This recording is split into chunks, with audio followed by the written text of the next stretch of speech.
السلام علیکم دوستوں، آج ہم بات کرنے والے اردو زبان کے بارے میں، جسے ہم پاکستان کا مادری زبان بھی کہتے ہیں۔ تو سب سے پہلے شروع کرتے ہیں۔ اللہ تعالیٰ نے انسانوں اور حیوانوں میں تمیز پیدا کرنے کے لیے سب سے بڑی خصوصیات زبان رکھ دی ہے۔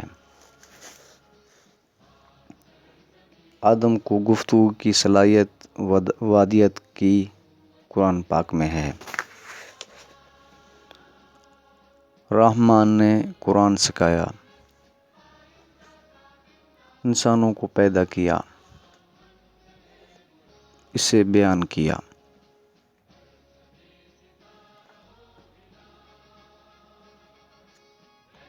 اردو سے پاکستان کے مختلف صوبوں کی ملاپ سے جنم شدہ ثقافت کی بنیاد پہچان ہے۔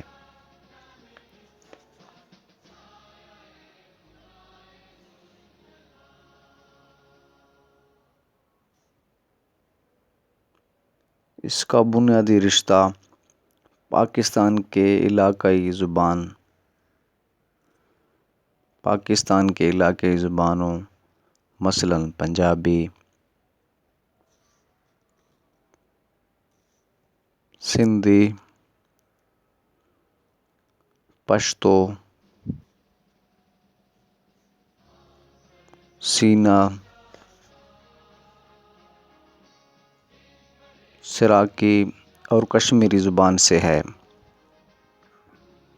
یہ زبان انہی علاقوں میں تخلیق پاتی اور مروج ہوتی اور برصغیر کے دوسرے علاقوں میں پھیل کر دوبارہ یہیں واپس اس کی زندہ زبان ہونے کی دلیل ہے۔ پاکستان میں بول چال کے جتنے رنگ ہیں، اردو کا رشتہ ان سب کے ساتھ اتنا ہی مضبوط ہے۔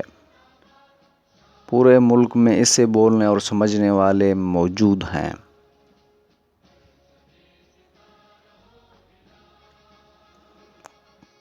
قیام پاکستان سے لے کر اب تک اس زبان میں اعلیٰ پائے کا ادب، تحقیق اور شاعری کا شاہکار موجود ہے،